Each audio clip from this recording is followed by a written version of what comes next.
diligence to make sure we know what conditions our equipment is in, and we keep records on when it needs to be fixed. While we change things as the case may be, as events warrant, we still do know what needs to be fixed, and we need to have the money to fix it.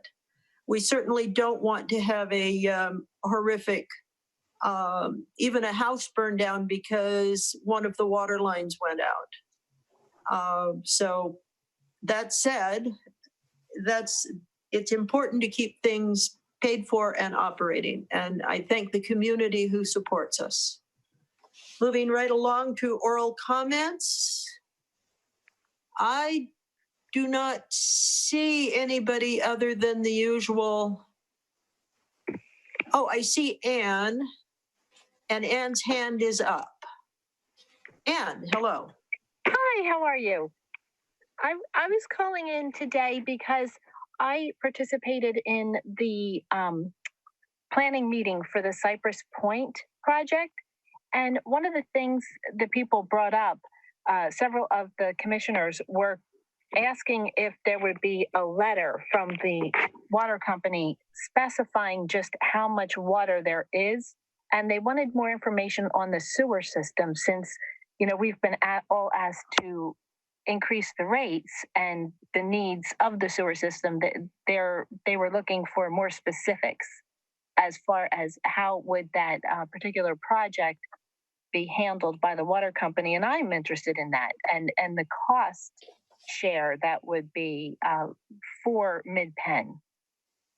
How would they pay their fair share? Because it seemed to me from the last water board that rate increase was really for homeowners, not renters. Clemens. Yeah, so thank you, Anne, for sharing this with us and bringing this to this board. First of all, we don't have an application from anyone for this Cypress Point project that you're talking about. So we really have no knowledge of what is supposed to go in. We understand, we had some contact with the developer. We have a number of units, but besides that, we have really not any information about the project. I'm happy to receive any questions from the county if there is a need to clarify anything, our position, or what we can, what we can't do. So I'm looking forward to receiving questions from them and provide information, specifics about sewer system, all of that, if we're approached with that. Yeah, I'm assuming that you will be because they just amended the LCP and they seem to be moving ahead with the project. Okay. Yeah, I'm looking forward to seeing if there is queries coming from San Mateo County. Okay, very good. Thank you. Catherine, might I? Thank you. Catherine, might I say something? Certainly, Scott. So I know they know how it works. So I find it odd that they would raise these in the form of questions about what Montara Water and Sanitary might have to say about these issues. All of the answers to questions about our capability are actually available in documents right now on our website. So I wasn't there, so I didn't hear it, but I wonder if it's not more posturing than anything.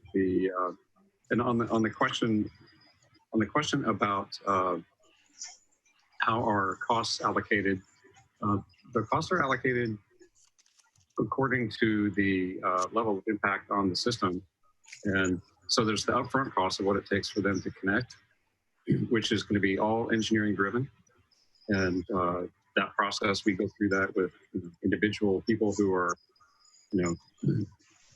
adding on to the house or building a new house or building a new business. All this is normal and ordinary, and they have to work with They have to bring us an application. They work with our engineer and our staff. We figure out whether or not there's anything extra that the system needs to bring them on.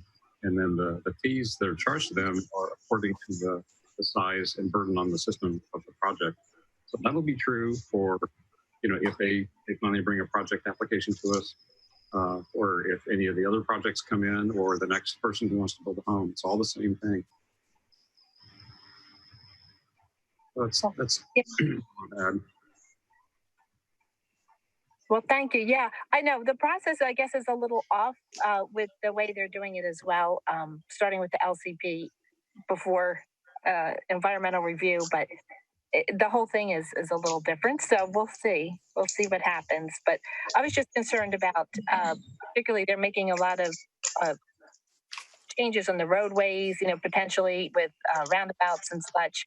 And so I'm just concerned how that's going to impact us, and if in fact they do want to plan to go ahead with that, is it possible for Montara Water and Sewer to make sure that they recoup any costs to having to move the sewer system again? Unfortunately, there are things that we don't have control of. We do try and work with County Public Works, and we've been doing a much better job of staying in touch with them, but it is always, we're the little dog in this hunt, and so it's up to us to stay in touch with them as well. And we have no control over the traffic. Unfortunately, that's one of the problems of only having water and sewer. I can think of a few other things I'd like to add, but we haven't and we won't. I do appreciate the fact that the people who are attending these meetings if you would tell the county to stay in touch with us, not only through their normal permit process, but their planners can pick up the phone. Phone line runs to our district. So does the email. Yeah, I agree. And they know we're involved. So I don't know why they haven't asked us those questions ourselves. But to be very honest, that is a project that has been on the books since prior to 1980. And we follow all the standard modern engineering practices and design requirements. But Citizens Utilities and Montara Water and Sanitary were required to keep capacity for that project at its full old LCP size, which was double what it is now, when water use on a per capita basis was double as well. With all of our water saving appliances, our water use has dropped, by at least half from what it was in 1970s, maybe even more. And we were required, Citizens Utility was required to keep water in reserve from what it could sell to the general public at a time when we didn't have water in order for a project like that to be built. Now, that project was stopped because there was no water with Citizens Utilities, but there wasn't enough water for the people who lived here either, and there wasn't adequate water for fire protection. That's the good news and the bad news. We now have enough water for all the folks who live here, all the new houses that have come in, and the county's planned projects. And according to state law, if they tell us it's coming in, we need to provide the water, unless somebody can get a moratorium on new connections at the state level. So that would be tough to do if you read our documents. But please stay involved, because the folks who have been involved have already made a big difference in the size of the project. And I think that you can if you stay involved, you can continue to make a difference. My big concern is parking. If you drive down Airport Boulevard at night, there is not adequate parking for the folks who live at Pillar Ridge. And that is an environmental and a safety hazard. Do we have any more comments from the board? We can't do much discussion on this. We've already kind of over discussed it a bit. Okay. It's I not see on the Greg agenda. Villegas has his hand up. Well, thank you very much. You're welcome. Am I allowed to just ask a couple of questions here? You are allowed to ask them. I'm not sure we could have answers for you right now. It may take, your questions don't get expect very them. detailed. I don't expect them. So one other community member, I think it was Harold Herman, raised the issue based on comments Pippin made over a month ago about the extreme vulnerability of the sewer pipes, which are running parallel to the highway. And that was the first time I had an understanding of the risk. So the question is, what's the risk? Large trucks involved in the construction at Cypress Point, which are going to be hauling a lot of dirt, could possibly damage those pipes. And if they do, what's our, I don't know, coping action? So that, answer that later. Secondly, you mentioned reserving capacity. Is that shown in the 2017 master plan, the amount of reserve capacity on water? I just want to know where I can find that. And then the third thing is, I see a continued large amount of, what do you want to call them, closed agenda meetings. And I'm wondering, since we're in a deficit, I think, on both reserves in water and sewer, could I donate beers to the district for a celebration? And do you have any idea when that would be, that we'll be done with that stuff? Thanks. Thank you. Comments? Is it okay if I address some of these questions? Please. So, Greg, the damage to the pipes that you mentioned is ultimately there. I wouldn't say there is not a risk whatsoever. I'm not saying that that is always the case. There could be that risk if the pipes are in the traveled right of way, and you understand that that is the case in at least a portion north of 16th Street. However, it has also to do with how they're constructed, how the soil is compacted, and how deep the pipes are. And from that angle, I can tell you there is no risk with heavy trucks involved whatsoever. The same is true for pipes that are in the, let's say, in the Carlos Street area. So there's not really any concern with that.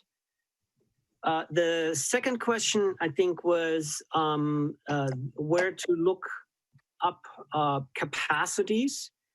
That would be our public works plan that's actually looking at capacities, but there's also information in our master fee schedule. It is, however, the public works plan that is the determining document here. And your last question, obviously I can't really advise on any legal issues that are ongoing, but I'm hoping we can take your word for that party. However, it has to be, the law says we can have a party, but our policies say no alcohol on the district site. So we can have a party in the parking lot, I suppose, because that's county road right of way. Well, if there aren't too many people, we'll have it over here at my place. It sounds like a deal, but we need enough people that it's not considered a Brown Act violation. And we also need a virus solution. Well, we can. Your house is big enough. We can all stay 6 feet apart. Well, and the alcohol is part of that solution. So. That's right. Thank you. Let's move along to the, let me see. We have no public hearing. We have no consent agenda. We have no old business. We have 2 items on new business. The first of which is review and possible action concerning temporary change to regularly scheduled meeting start times of 7:30 due to COVID-19. This was a request made by Rick. Yeah, I'll just say, we discussed it before, and it was people were commuting. There was a lot of, time delays. You have to commute, you have to eat dinner. So we left it at 7:30. I was just asking the group if everybody's working from home and having normal dinners, can we bump this up to 7 o'clock and, go to bed earlier? Is that better for the community, or just open question? Clemens, you had some concerns? Yeah, I had some concerns. Similar to we looked at this once in a while, and every time we look at a change in start time, we're impacting the community by simply changing the start time. They're used to 7:30. So there is a certain consistency, and I think we could be criticized for changing the start time. But also, what I'm seeing is that some folks are actually really impacted by the COVID-19, childcare, plus work. I think that it could be difficult for some folks to make it at an earlier time. Obviously, this group wouldn't have a problem with it. I'm just concerned about. What are you saying there? What are you saying there? You're not saying we're elderly, are you? No, I just brought it up for discussions, because if everybody's just sitting around waiting for the meeting for half an hour, so. Right, it would benefit us definitely, but I'm concerned about the rest of the community here. Sure. So, board, we've reviewed it. Do we want to take action, or shall we just punt and keep our start time at 7:30? I see a shrug from Rick. Yeah. Jim. I'm the one that brought that up before. I'd like to see a 7 o'clock. I think that we could, people will be notified when the meeting starts. When you're in response to Clemens's comments, some of us are babysitting, even though we are older. And I think that 7 o'clock is a better time. I would support 7 o'clock starting time. If you need a motion, I'll make it. Anybody else? Okay, I see Scott's hand is up, and Peter, was your hand up too? Or were you adjusting your glasses? I was adjusting my glasses. Okay, Scott. I'll just say that I'm usually working right up until the start of the meeting, and you may recall the past 2 or 3 meetings, I've been blanked out for the first few minutes because I'm wolfing down some dinner real quick. 7:30 is a time that works for me. That's fine, man. I just wanted to see what everybody's thoughts were. So 7:30 works for me too. Okay. Okay, we'll leave it as is. I was going to suggest that maybe we could move reports to the beginning of the meeting, but it's best left at the end, so I'll just not suggest that. Moving on to new business item 2, review and possible action concerning cancellation of July 2nd regular scheduled meeting. Thanks, Catherine. It's agendized as a cancellation. That's how we bring them up every time we have essentially a question about the timing of a meeting. This July 2nd meeting is close to the July 4. July 4 falls on a Saturday. That means the time off for employees in California is mainly on the Friday before, so on July 3rd. And with that, it's really more a question about the availability of the board for this very meeting. I'm not sure how many folks are traveling these days. But I think Traveling, it's what's worth, that traveling word? worth asking the question if we have a quorum on July 2nd. Traveling is one of those historic words from the past. It's I'll speak first. I can do. I think let's. I suggest that we cancel July 2nd. I don't think we have anything on future agendas that's terribly pressing. We've passed our budget. We've passed the SAM budget. So, guys, what do you think? To me, it would be more, do we have any pressing agenda items? I'll be around. You don't have to cancel us just because our wedding anniversary is coming up or anything significant. We've had to cancel all our wedding parties, so we'll be here. Well, No we could do a Zoom. We could do a Zoom event. Peter? It's okay with me. Either way. It's really Scott, more Jim? I'm fine either way. I'm fine either way. If we need to have a meeting, if something comes up, then we could have a meeting, correct? We could have a meeting the following week, and it might be easier on staff if we did not. So let's. I hear a consensus to cancel the meeting. Fine. Aye. Good. Moving right along then to reports. Sewer Authority Mid-Coast Side meetings. Oh, they're all I want to such try a to blur. cover that because I'll be angry. It's I've all got the such a agenda. blur. I can There were some keep going. small items, like we had a meeting with to ratify an agreement with the union. Then there was a discussion about the wet weather project, in which Half Moon Bay basically said they would not approve our version of the project. They demanded that we investigate what I would call the dam project and get outside engineering validations. So they're obviously pushing for the high pressure alternative. And then there were some pumps that needed to be installed at Portola. And that was fine. And Debbie Ruddock at that point said, well, will installing those pumps in any way jeopardize the decision on which wet weather project to use? I believe she was afraid that if we put the new pumps in, that would cut out their, high pressure pump alternative. Kishan said, no, those pumps would not be relevant to the final decision on which wet weather project to go for. So everybody approved that.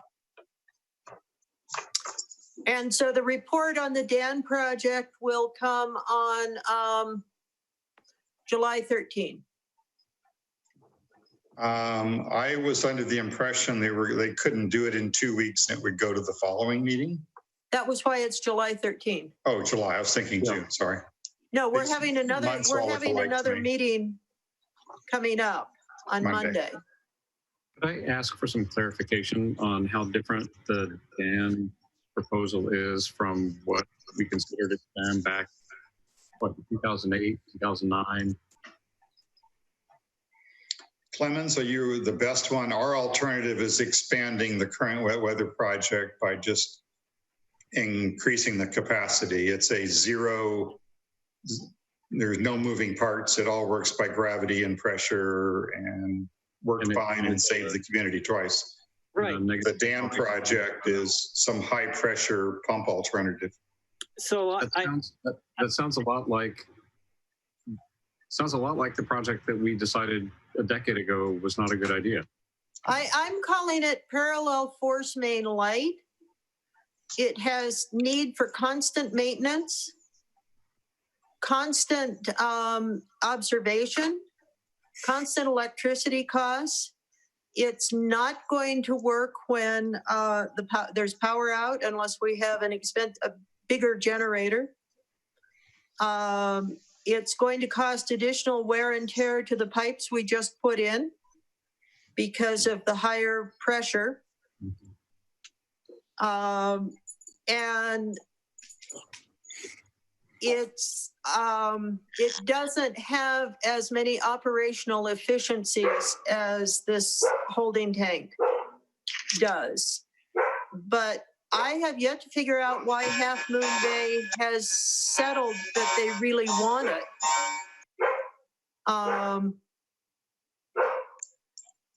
Well, a dog and a harmonica, sorry. There was a clock too. Oh, that was the clock. Okay. And Clement, have you heard anything from their staff as to why? To why what? They want these additional pumps, the higher force pumps. Well, I'm not sure if there is an ultimate determination for anything from Granada or Half Moon Bay. Rick, you asked what if I would be able to compare the project that Scott mentioned to the existing project that's now looking at increasing pumps. I have to say I'm probably not the right person to do that because I wasn't here for that first evaluation. Must have been a little longer than 10 years ago. What I understand is that it included actually some changes to the pipes itself. We now have somewhat changed pipes. We have now better material in the ground. And from my perspective, I understand that these two projects, as Catherine just mentioned, have really different purposes.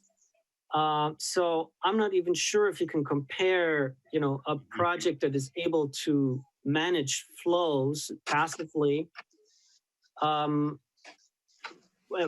For example, has the capacity, like Catherine mentioned, to stop the flow entirely going to the plant for plant maintenance or pipe line maintenance, etc. So I'm not sure if they're really comparable. I understand that some of the pumps at the station have to be replaced in the coming years. Yep. And I think that would be a good idea to look at upsizing the pumps accordingly. But I'm not so certain that what is actually proposed right now, this alternative project, I think the pump sizes are rather extreme, and the wet well size wouldn't fit really the pump size. So I think there are some issues in general. I think it's just over-designed, but I would try to separate these things completely. We have a flow project that has a different purpose than what the pumps are actually doing. It doesn't mean that when we replace the pumps at a later time, we can't buy, with proper design and engineering, pumps that are a little bit larger and can do a bit better job. One of the things I forgot to add, I was talking to Sam's staff. There's a problem when they pump all that water during a heavy rain flow to the plant. There's no storage. We're going to have to, what I believe I heard was that we would have to add additional storage at the sand plant in order to accommodate what those pipes can push there. So we need to, that's another question that we need to make sure gets answered. Yeah. Hopefully this will come out. They're supposed to be doing another evaluation and do a better presentation of what we call the DAN project. The theory is if the pipe is good enough to handle high pressure, even during the rainstorms, the plant itself is operating subcapacity. It's my impression that the big pipe going into the plant under gravity flow is the restriction at this point. That's why we have the wet weather project. If the water can't get down the pipe to the plant, it just backs up into the wet weather project until pressure just lets it go. The dam project will introduce high pressure, and therefore they say not need the wet weather project because the plant can handle the capacity, which we've never run the plant at its full capacity. They're going to be discussing that, but during the discussions, Half Moon Bay was very free in stating in numerous ways from numerous angles, oh, well, you're just supporting this because it's your consultant who works for you, SRT. And that was basically the damning thing was, oh, this was our project and our idea, so we have to get rid of that. So that was said on many occasions. I think that's scurrilous at best, and it was beyond that. It was insulting. Well, it was the project that was proposed to us by the peer review engineering firms who came in and looked at the Corolla report 20 years ago. It was the project that Sam chose back when we did the first underground storage there in El Granada. And the reason that we didn't do the full project was because Half Moon Bay did everything they could to sabotage the project then. And only because Granada and Montara chose to proceed with the project did it get built at all. And so now this phase 2 is really just the completion of the original project, which was recommended to us by a team of professional engineering firms. So this notion that the engineer, who, by the way, got us a negative declaration and built the project well within scope and managed to find ways to reduce the cost along the way. Trying to impugn the reputation of the engineering firm that did such fine work on the first phase of the project is really beneath them. They should be ashamed of themselves. And the project as described, from what I've heard, as being considered for the alternative, at this time where we're under so much pressure to be good with how we're spending money, it's a complete and utter waste of money, and shouldn't be given the time of staff, and certainly should not be putting money in the pockets of consulting engineers to try to propose a project that has such limited benefit to us in terms of what the alternative is. We have a solution. It's been an obvious solution for almost 20 years. We're just trying to finish the work that was originally started, and Half Moon Bay at every stage of this is trying to make it impossible or more expensive or both to do the thing that several engineering firms have recommended, and which our first project has borne out, has been a very effective way to contain these large flows during storm events. So I hope you can take some of this back to Sam. I think it's a waste of time to be discussing this alternative. But there's a lot of things I'm really open to. This one's a waste of time, and if it somehow garners support from the SAM board, it'll be an incredible waste of money at a time where we don't have the kind of money to go do nice things. We need to get done the thing that we've agreed with the Regional Water Quality Control Board we need to do as mitigation for a big spill that Sam had a few years ago. We need to get on with that. We need to stay and spend money wisely, and this alternative seems to be neither. Yeah. Two more quick comments. We would have originally built the full project, which would have been 3 times the current one. But when Half Moon Bay bailed and said, you guys are on your own, we decided that we didn't have enough money at that time, just Granada and Montara, to do the full project. So we However, Granada bought the land separately from building the project. Who around here was on Granada's board to make that wonderful decision? Some brilliant man. Anyway, and the second thing was the wet weather project as envisioned has been approved by all the processes and water control boards and RCDs and everything as a result of the spill. That was approved, and they said, go do this and you avoid the $300,000 fine. The new project has no approvals. And they will have to go back to the entire process again and say, well, we have this other alternative. It's high pressure, blah, blah, blah. They'll have to get approval because the lawsuit, not the lawsuit, I guess, but the result of the overflow and stuff like that has already approved the other project. They would have to reapprove this to sign off that, yeah, you guys are good. So another two things that are good for the simple project. So we'll know more in a couple meetings, I guess. Well, good. So when it comes to voting on this at SAM, I think we have a direction and a consensus from the board to go with the more cost-efficient, reliable, less operating costs project. I would also say timely, and if Half Moon Bay hadn't been dragging their feet on this whole thing, that project could have been in the ground before the rainy season this year. Yep. And it could have cost a whole lot less if we'd done it when it was first proposed and budgeted for. Well, sure. Yeah. But this is where money goes to be squandered, is their alternative. So when people talk about consolidation, there is a very long history of Half Moon Bay running up costs at SAM for those who live in Montara, or not being able to do projects.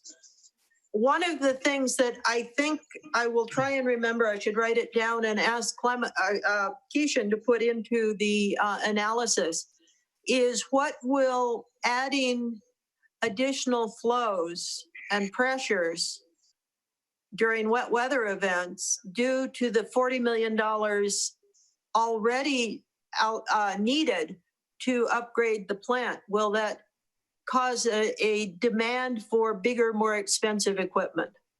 Yes. Good morning. Okie doke. Okay, moving right along. And one more thing, there is a hand. Greg has his hand up, but let me throw in a quick comment. We already know, because we've demonstrated and proven, that a project like this can be done with an environmental negative declaration, which means the bare minimum of paperwork, because it's very easy to demonstrate what the environmental effect will be, positive will be.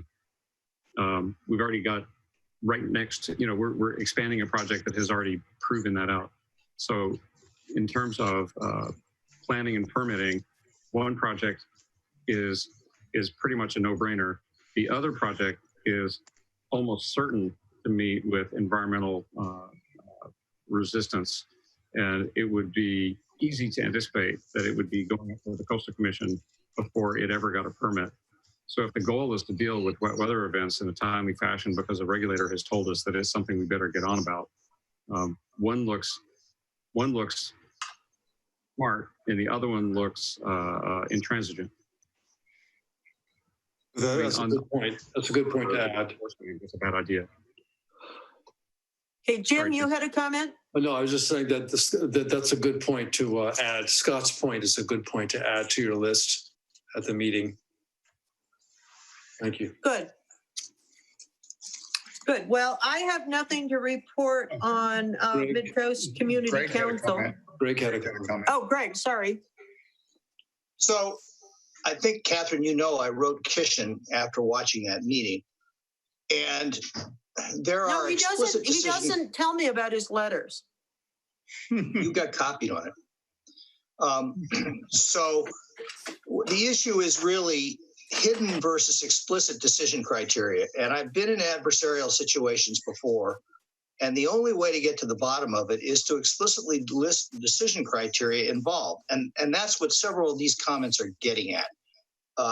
Per Clemens, I agree, there's a fundamental disagreement as to the purpose of this enhancement. It just seems crazy. Are you trying to increase the flow to the plant, or are you trying to lighten the load on the plant and hold more?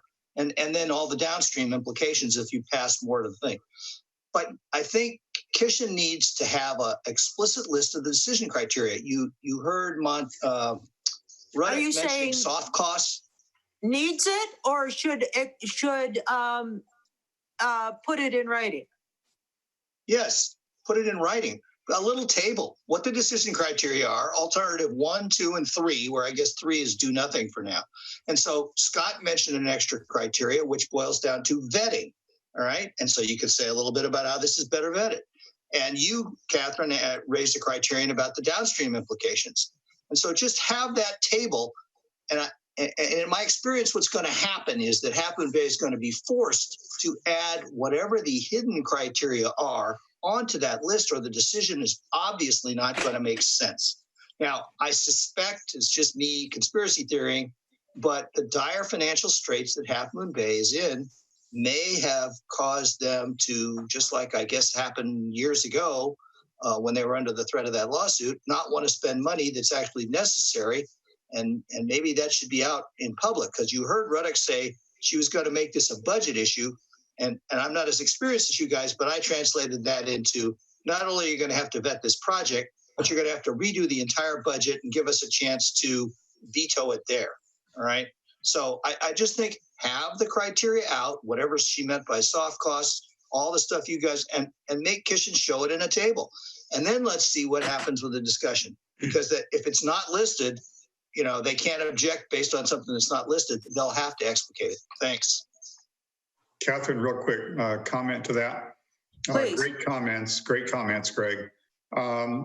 The sense in which they brought up the budget in the meeting several times, and this makes it even stranger, is this is above the original budget we had 2 years ago, or whenever the budget was set for this. So we need to reevaluate the whole budget because of this, and blah, blah, blah, blah, blah. The strange thing about that is the best case scenario for Project B is it's exactly the same cost. So they're saying, oh, well, with this evaluation, we have to evaluate the budget all over again, blah, blah, blah. But with their Dan project, oh, well, they don't really mention that at all. So Right. We'll be bringing that up, but that's a good, I like the idea of a criteria list. And I think we can help Kishin create that. Greg, if you have any ideas, you know, just drop in an email and we can help create a list and pass it on to Kishin. I already helped, and I'll copy you on it, Rick, if I didn't already. I sent him a list of criteria. You guys just came up with a bunch more. And it was an excellent letter. I did like it. I thought it was to me. Oh, well. No jealousies on the board on who gets the letters. We can move on, I think. Thank you. We can move on. I have nothing to report on the Mid-Coast Council. Rick, you're next on LAFCO and CSDA. No CSDA meetings yet. They just kind of went down. I've suggested several times, why don't we have a Zoom meeting? It's usually only 15 or 16 people. We can handle that. That's not going. LAFCO, I have one interesting thing. One thing they're doing is, I mentioned a couple months ago, they're redoing their procedure manual for how to do procedures. We passed that, and it's going to come out to all the agencies and districts. So you'll see that within the next month or so, just to approve it. It's cleaning up some procedures. I don't think it's a big controversial thing. But I do have a list of the biggest thing LAFCO does is MSRs, which are service reviews. And I've got the list for the upcoming 5 months or so. The San Mateo County Resource Conservation District, RCD, is going to be considered in July, which is coming up right away. Then comes the City of South San Francisco and Westboro Water District, also in July. The San Mateo County Harbor District is coming up in September. Don Horsley, our supervisor, has been pressing that and did again at the LAFCO meeting to make sure that's moving along. I don't know whether this was just because of recent incidents over there, but he has been pressing to have that reevaluation done on the Harbor District. So that'll be coming up definitely September, October. Into October, we have San Bruno and Millbrae cities. And early next year, we have Burlingame, Hillsborough, and Foster City. So for the coast, other than RCD, We don't really have anything specifically looking at Half Moon Bay or any of our districts, certainly until later in 2021, or we have to worry about that again. That's it. Thank you.